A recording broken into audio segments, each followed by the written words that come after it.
Good morning, good morning. You are listening to Stay in the Loop with Lucy on a Sunday morning. Welcome. This is a show that covers health and well-being through connection to people in our community and people beyond who share with us their experiences, their choices and consequences, and regardless of age, their innate wisdom.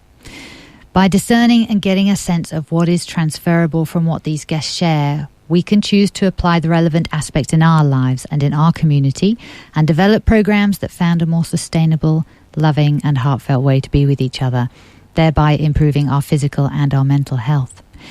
This week's show on Stay in the Loop with Lucy is split into two parts. The first part is an interview with a local woman, Vicki Oleary from Clear Minded for Life, and her gorgeous daughter Ashley, who has come along as an observer this morning. Good morning, you two. Good morning. Let's jump right in and start by asking Vicki what Clear Minded for Life is all about.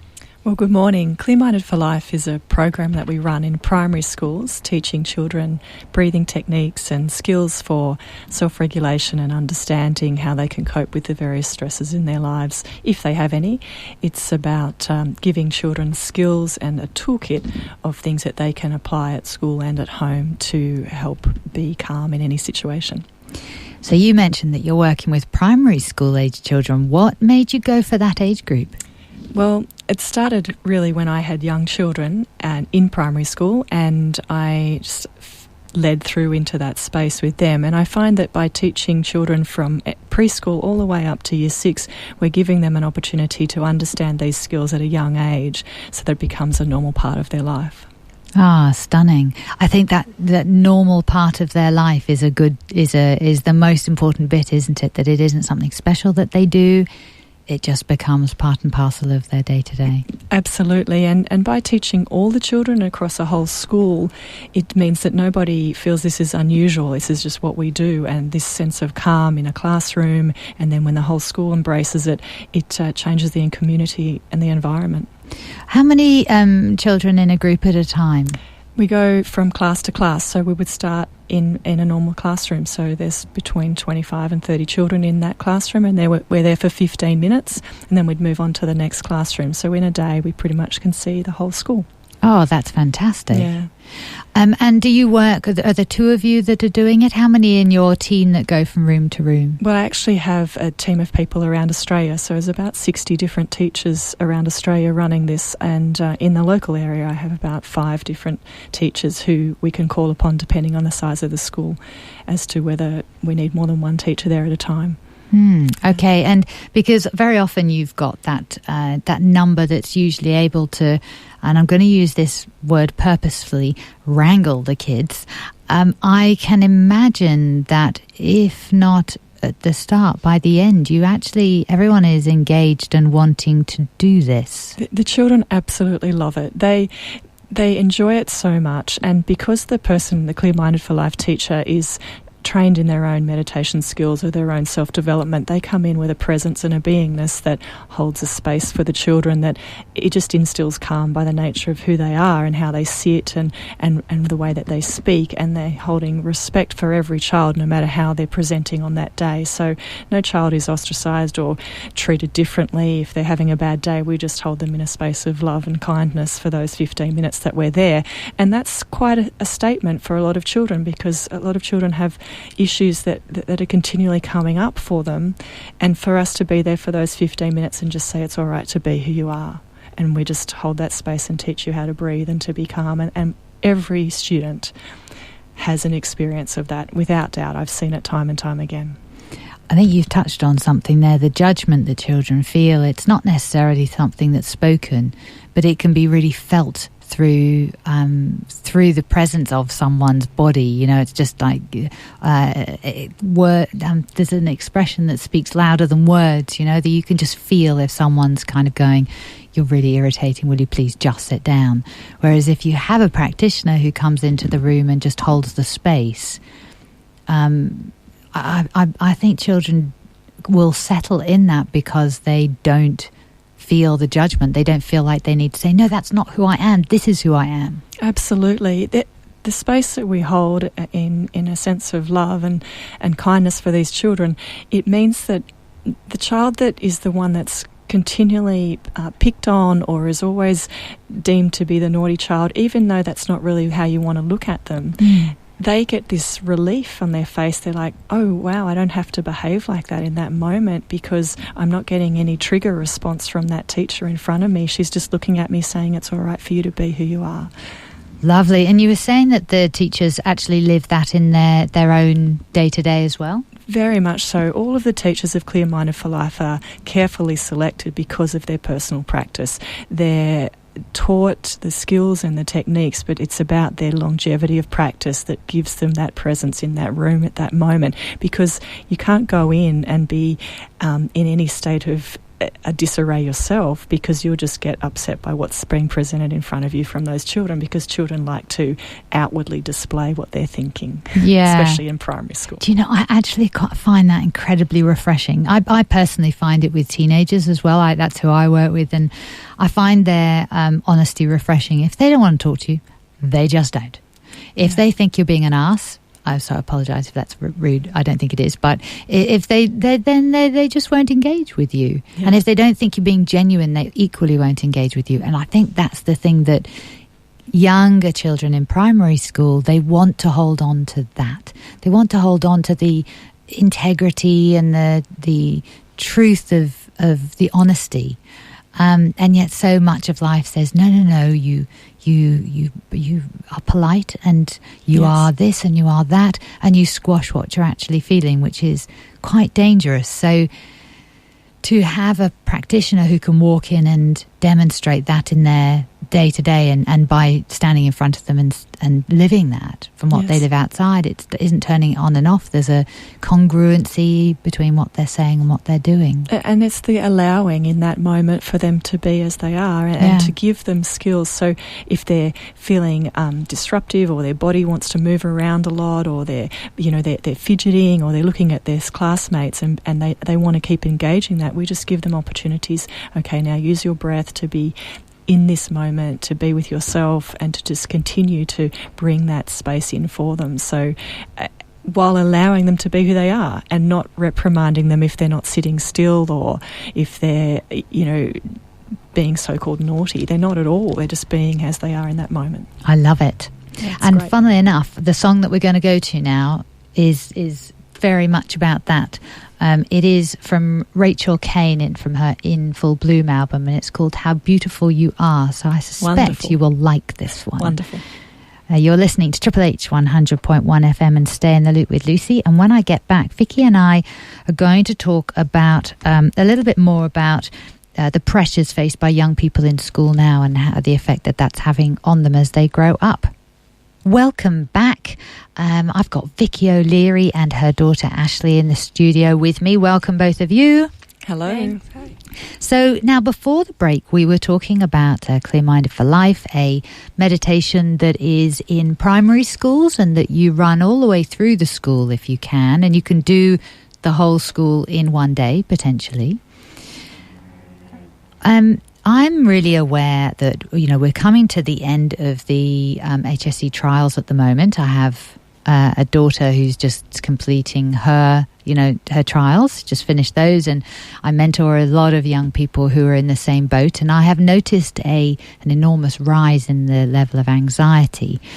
And they're bringing that in much younger. Now, we'll go to Ashley in a second, because Ashley has just done her NAP plan herself. But what happens what are you noticing, I should say, in the primary school age children around exams, which are now very early? I mean, they're really coming in much earlier, that testing, and that the testing matters. For the children in primary school, it is dependent on the school as to how they treat that exam period. And thankfully, a lot of schools are still managing to step back away from the stress of that, but it doesn't change the fact that it impacts the children. And the children that are coming into class without any skills of managing those stresses, they're finding it more difficult to extract themselves from what the exam means.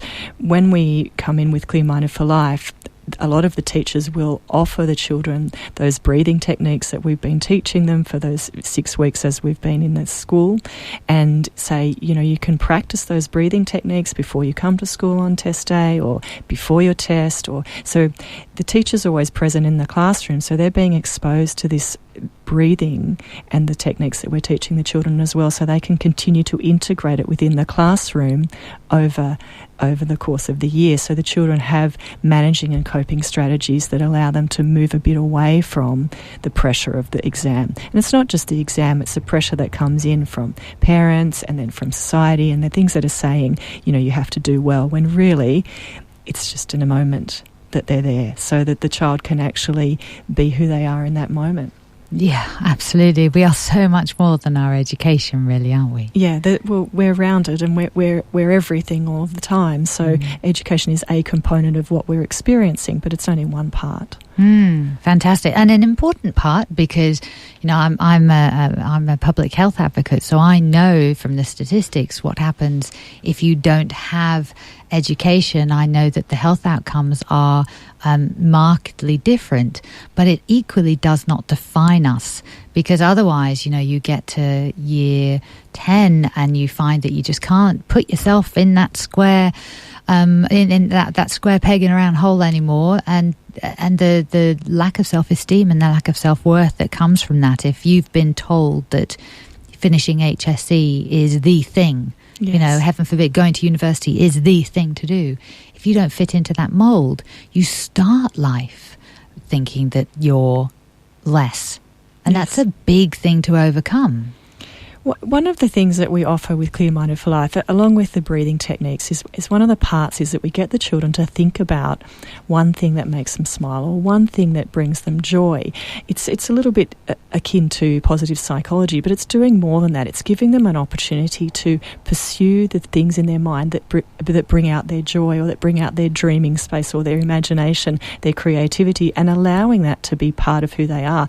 Now, if you start that through primary school and you say, this is all right for you to think what you want to think, and it's all right for you to have a free, open mind, that then continues through into high school, and it means that sense of having to fit into the conforming model doesn't always have to be quite so constricted, because you've said it's actually all right to have that great mind and to have great ideas and to support those ideas even if they don't fit with what everyone else believes. So we start that right in primary school. We just say, think about one thing that you want to think about, and that's up to you, and don't tell me what it is, because it's all about you in this moment. And as the children engage with that thought, it's bringing them a sense of joy on the inside, because the thought is unique to them, and bringing that out in them is what's just brings a shine to their face. And again, it doesn't matter who they are. It doesn't matter what upbringing they've had or what background or what genetics. They can all have a thought that's their own. I can imagine also it builds a body awareness. It builds an awareness of what joy feels like in their body, so that they can feel that as their potential normal compared to stress or anxiety or shame or awkwardness or whatever emotion that they're normally sitting in. That, for young children, their natural expression is joy. It's the layers that come on top of that as you try and conform to fitting in. It's very much that way. And when we're teaching the children, because we're present in the classroom, so it's not a recording, we're sitting there in front of them, we can manage the moment with the children. So we would do comparative experiences. So what does your body look like if you're feeling sad? Like, show me the shape of your body when you're sad and you hunch your shoulders over, or if you're angry. And then we teach them, now sit up straight and take a long deep breath in, and getting them that sense of the difference when my body shape changes. This, oh wow, I feel more open and I feel more awake and alert and a freedom about me just by changing the way my body movement is going. So giving that body awareness is a very key component of Clear Minded for Life, and getting children to know, if I'm a bit tense around the outside, I've got a technique that I can use to manage that, and that would be using my breath. Oh, the breath. We're gonna delve into the breath a little bit more. I'm going to jump to Ashley. Ashley, you're in year 9. Yep. So have you just done a NAPLAN test recently in the last year or so? Yeah, in the second term. Yeah. Or first. And has it changed? So you've done a few over the years. So has it changed since you first started doing them? Yeah, definitely. Because in primary school, it was just a test, because we didn't do many tests in primary school, and we didn't study for it or anything. And even in year 7, when it was just like a test just to tell the government like how the schools are doing and everything. And now in year 9, because they told us that you had to get a Band-Aid to get in to do the HSC, and so we were all like studying for it. And yeah. What a difference, like all of a sudden having to study for something that was just a benchmark for the school. I remember my kids being told they didn't need to study for it. And then the moment this edict came down that all of a sudden you had to get a Band-Aid, anxiety levels and tutoring, the tutors must be laughing. They must be rolling in it. All of a sudden they've got all of these, clients that they never thought they had, because everyone's terrified of their young person not getting that Band-Aid. How easy or hard is it to get a Band-Aid? Well, I think I heard from someone that only maybe 70% of people didn't get a Band-Aid in one section of the NAP plan. Right. Like in year 9 this year. So, wow, that's high. Yeah. And I just wonder how you'd feel at the end of that. And yet, we're not all designed for recall. As you coming back to what you were saying, Vicki, we're rounded beings. Yes. There's so much more to us than how quickly we can recall this or that, or how quickly we can work it out. So I do understand that we have to make sure that everybody has the equal opportunity, and therefore there's a benchmark of what is that equal opportunity in terms of your reading and your maths and your other skills. But there's something doesn't feel quite right about it. It feels quite... I just feel the levels of anxiety going up when they're already struggling. Well, absolutely. And it's amazing because teachers are having to teach to such a range of learning styles every day, and to understand that children don't all learn the same way. And that's a lot of study around education in that space. And then you come to this testing, which is only down one narrow path. It requires a certain type of thinking to be able to recall, to read the questions and understand them. And I find that that's pretty unfair. How did your friends find it, Ashley? Did they think about it differently? Did they get a bit more worked up this time than they had before? Yeah, I think so. I think a lot of people were scared that they weren't going to do that well. But, yeah, and not everyone studied, of course. No. Yeah, but just maybe the stress was higher, so maybe they might not have done as well because they were scared about not getting that Band-Aid. Yes. Yeah. Absolutely. Now, I work with a lot of teenagers, and I don't think many of them have had an experience of understanding that your breath is important, and I certainly share it as part of a stress package, how to, bring more awareness to what your body's feeling in an exam, because as I've shared, your memory is the last thing you need when you're in panic mode.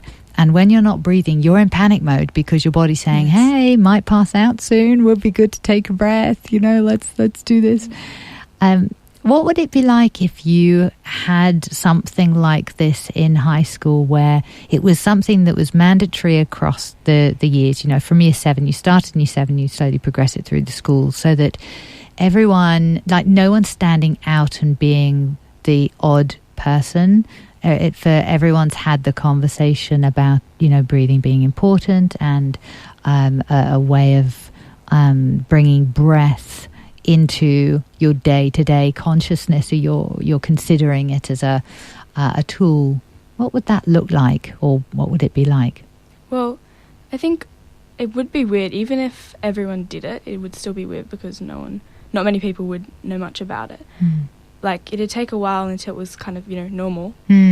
But I think it'd be good because just the fact that everyone does it and everyone's kind of knows how to manage their stress, and it'd just take the pressure off everyone during exams and everything. Have you noticed the classes above you? How are they all doing with their stress? What have you noticed? Some of the tells that there's a bit more stress around the school. That I don't know. Maybe just lots of people studying. Yeah, a lot more books out. Yeah. I noticed that people get a bit more ratty. There are a few more arguments around some of the areas that I go to. There's just a little bit less tolerance. I've noticed people are a lot more tired, Yes. tireder eyes, a bit more yawning, a bit more sugar in action because they're trying to keep themselves awake. Yeah. Yeah. I mean, it's interesting when you look at the coping mechanisms. Some of them are the opposite of what's going to help them, like staying up late to study makes your brain tired. So in the morning, you haven't had the sleep that you need to have for your brain to function properly.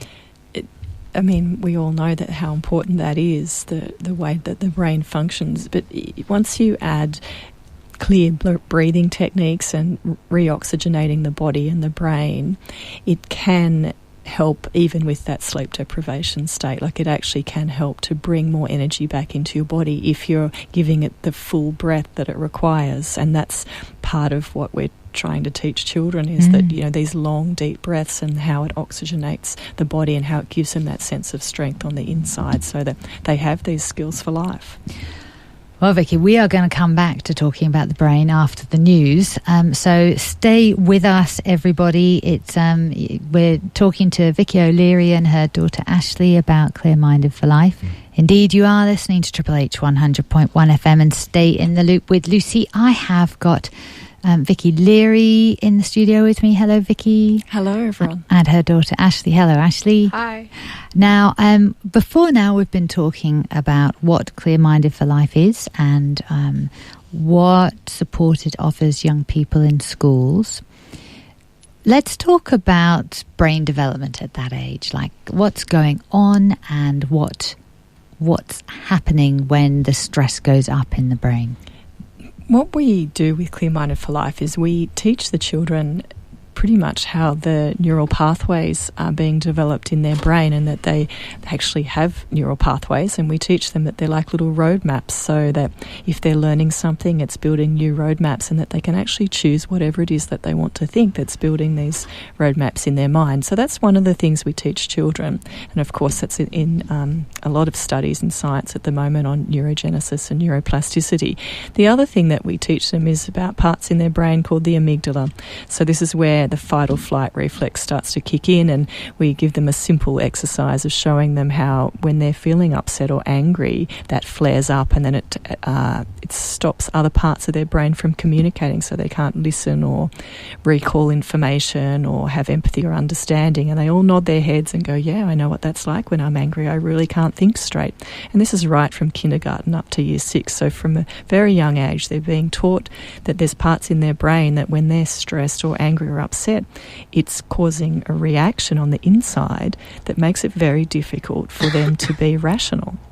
So the way that we explain that to them is through a simple method for them to use their breath and to engage with their breath and feel the way that changes after they've gone from a stressed state and their bodies all tense up. So they're finding that contrast between my body's all tense and stressed. When I use my breathing, then my brain and my body go into a relaxation response. The amygdala goes into a state where it's calm, and then I can think and communicate clearly, and I can recall things. So this is a great skill for them across their whole life. And of course it's great when you think about stress in terms of performances, or if they have a sporting event, or if they have a test coming up or a presentation. If they've got something that they can do that helps bring them into that state of calm so that their mind is working clearly, this is a wonderful thing. So that's how we teach them about their brain. We just make it in simple terms that are easy to understand, and we offer parent community sessions so that the parents get exposure to that knowledge as well. I think that's crucial, isn't it? That whole community support, so that you're not just working with the children, you are working with the parents and teachers, so that if they choose to, they can keep that way of thinking and that importance and that understanding about what's going on in the brain going. Absolutely. So when we engage with the whole school, all of the teachers, of course, are in the classes, so they're receiving the techniques and they can use them at home as well, and then they can teach their children if they have children. And then we have parent sessions where the parents can then start to talk about the different breathing that we do. We do a shrug breath and a ribbon breath, and we make them quite interesting for children so that they can remember them easily in whatever situation, because, of course, when you're upset, it's not always easy to remember to use something to calm you down because you're in that state of emotion. But because we made this kind of fun, the children, oh yeah, that's right, I could do a ribbon breath, that's nice to do, and they know it makes them feel good, so they go away and do that. I've had countless children tell me, I walked away from a situation at home, I went somewhere else and I did a ribbon breath and I felt better. So this is the testimonials we're getting back from the children. And the point you've made there is very important, because in general change behaviour, we often talk about it's very hard to change a behaviour when your environment doesn't change, because you learn, you set out with this best intention, but then when your environment doesn't change, you get sucked back into old ways. But this is actually giving young people the opportunity to be the change that they want to see in their lives, isn't it? It definitely is. Everything that Clear Minded for Life is about empowering children irrespective of their background, genetics and life experiences. So it's empowering them from the inside. And we say to them that because it's all about you, you can use this at any time.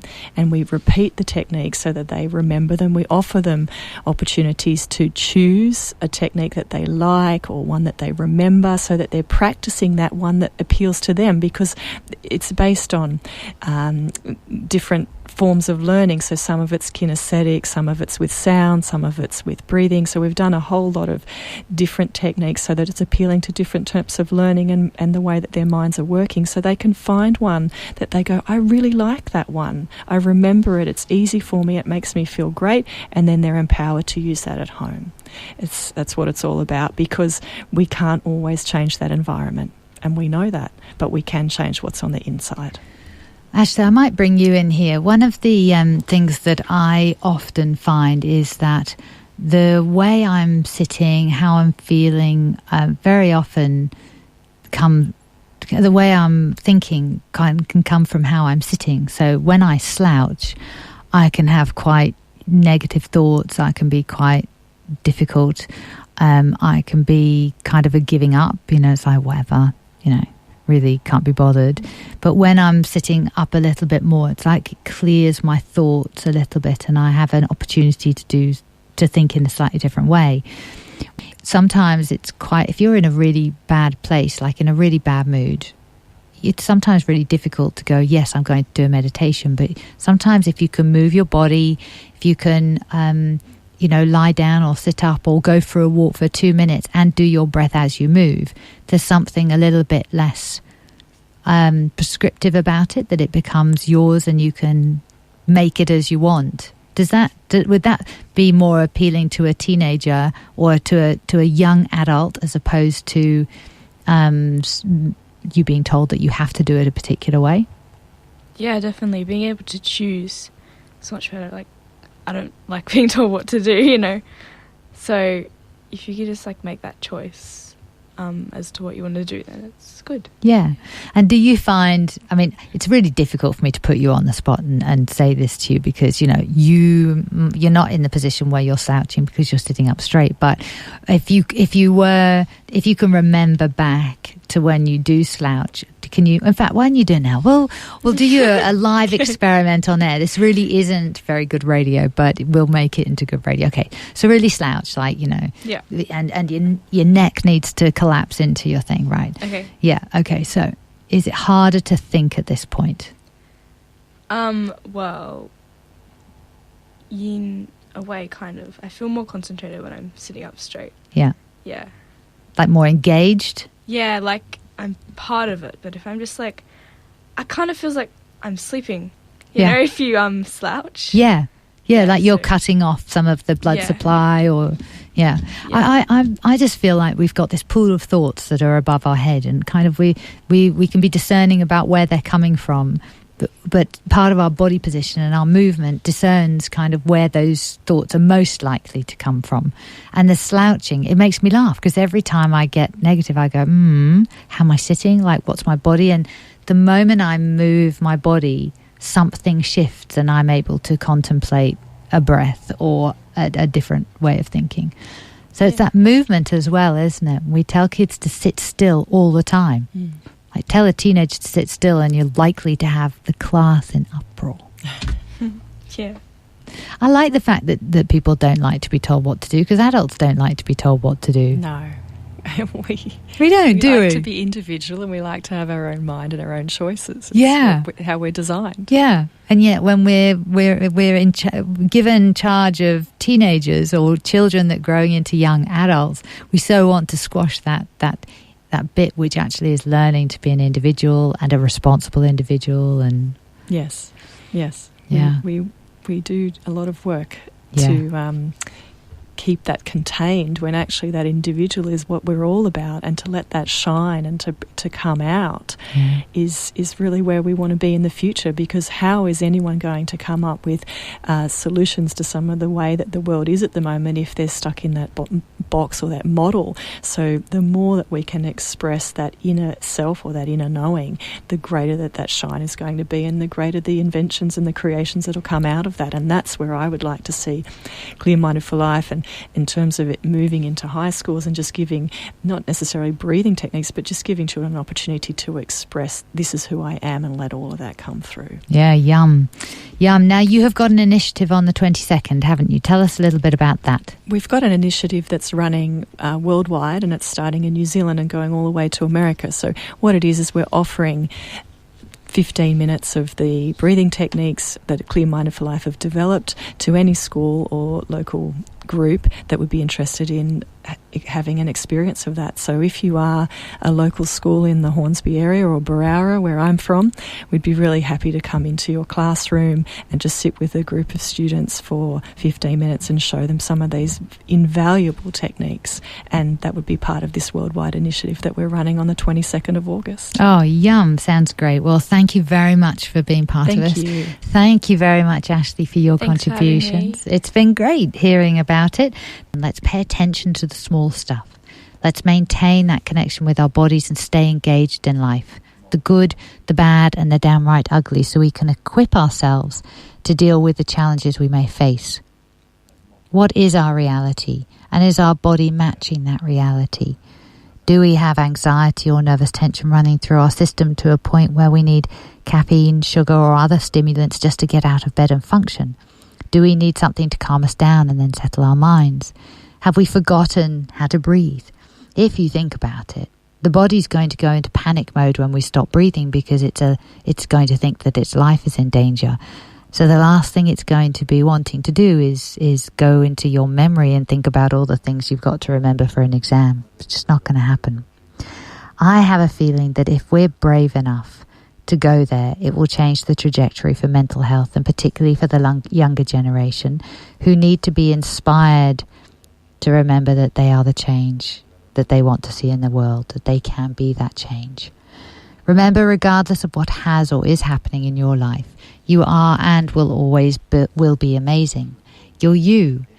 The key is to reconnect to that space and learn to build a relationship with your body, so you can recognize when your body's trying to tell you something is not quite right, and then seek support with the appropriate service, be that mental or physical health, and look for support in the community. It is there. Now, the podcast for today's show will be available through the Stay in the Loop with Lucy website and on SoundCloud. And if you want to get updates, then remember to like the @Stay in the Loop with Lucy Facebook page. Links to all of those spaces are available on the Triple H program page. Till next week's show, remember to take a moment to look after you, connect with the amazing people in our community, be kind, be caring, be love, be all of you. You've been listening to Stay in the Loop with Lucy on Triple H 100.1 FM.